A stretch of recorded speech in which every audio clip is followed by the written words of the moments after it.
wabarakatuh. Perkenalkan, nama saya Wisnu Mulia Ramadan dengan NIM 219302040 dari kelas S1.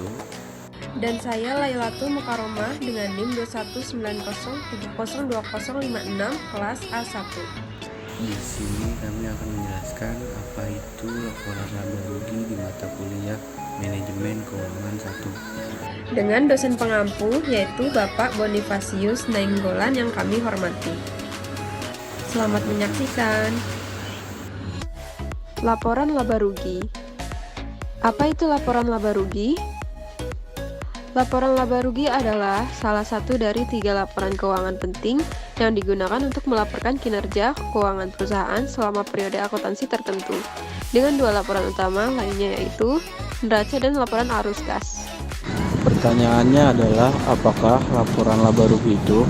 Untuk menjawab pertanyaan tersebut, berikut ini akan dijelaskan tentang pengertian laporan keuangan ini secara mendalam, sedangkan di akhir nanti akan dipaparkan fungsi dan format penyusunannya. Jenis laporan laba rugi. Yang pertama adalah laporan laba rugi single step. Pernyataan single step atau langkah tunggal hanya menunjukkan satu kategori pendapatan dan satu kategori pengeluaran. Format ini kurang bermanfaat bagi pengguna eksternal karena mereka tidak dapat menghitung rasio, efisiensi, dan profitabilitas dengan lingkup data yang terbatas. Biasanya, jenis laporan ini digunakan oleh usaha kecil. Laporan laba rugi multiple step. Laporan multiple step atau multi langkah, akuntan harus memisahkan akun biaya ke dalam akun lain yang lebih relevan, lebih mendetail, dan dapat digunakan berdasarkan fungsinya. Beban pokok penjualan, biaya operasi, dan non-operasional dipisahkan dan digunakan untuk menghitung laba kotor, laba operasi, dan laba bersih. Biasa digunakan oleh perusahaan besar dan go publik. Contoh laporan single step adalah seperti di bawah ini.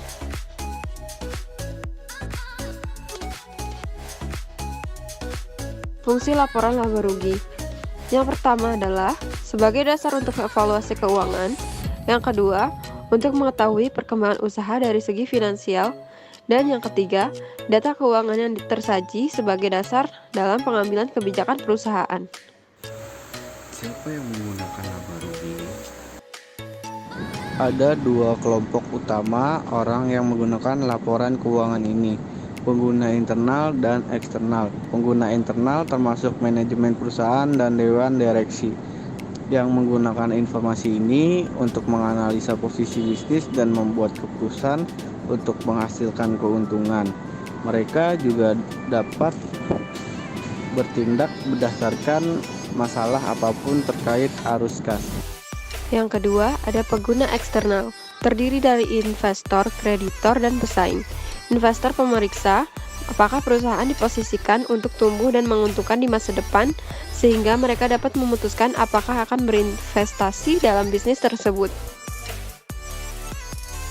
Demikian tersaji komponen yang ada dalam laporan laba rugi. Yang pertama, pendapatan, penjualan atau omset. Yang kedua, harga pokok penjualan atau HPP. Yang ketiga, laba kotor atau pendapatan dikurangi HPP. Yang keempat, biaya. Yang kelima, laba bersih atau laba kotor dikurangi biaya. Lalu, bagaimana cara membuat laporan laba rugi? Ada beberapa cara dalam pembuatan laporan laba rugi. Yang pertama, pilih periode pelaporan. Yang kedua, buat neraca percobaan. Yang ketiga, hitung pendapatan Anda. Yang keempat, tentukan HPP. Yang kelima, hitung gross margin. Yang keenam, tambahkan biaya operasi. Yang ketujuh, hitung penghasilan Anda. Yang kedelapan, tambahkan pajak penghasilan. Yang kesembilan, hitung penghasilan neto. Dan yang kesepuluh, akhirkan laporan laba rugi. Kesimpulannya adalah laporan laba rugi adalah jenis laporan keuangan yang sangat penting bagi setiap usaha, sekalipun bagi Anda yang baru memulai untuk membangun usaha. Dengan laporan ini, Anda dapat memantau pengeluaran dan pemasukan yang terjadi pada usaha Anda dan melakukan improvisasi pada kegiatan operasional yang dibutuhkan. setiap pengeluaran dan pemasukan akan berdampak langsung pada kelangsungan bisnis Anda. Jika Anda tidak memantau hal itu secara benar, bisa dipastikan Anda tidak akan bisa mengembangkan usaha Anda secara optimal, dikarenakan Anda tidak mengetahui keuntungan dan kerugian bisnis Anda. Sekian uraian laporan laba rugi dari kelompok kami berdua. Kurang lebihnya mohon maaf, semoga ilmunya bermanfaat. Terima Terima kasih. kasih.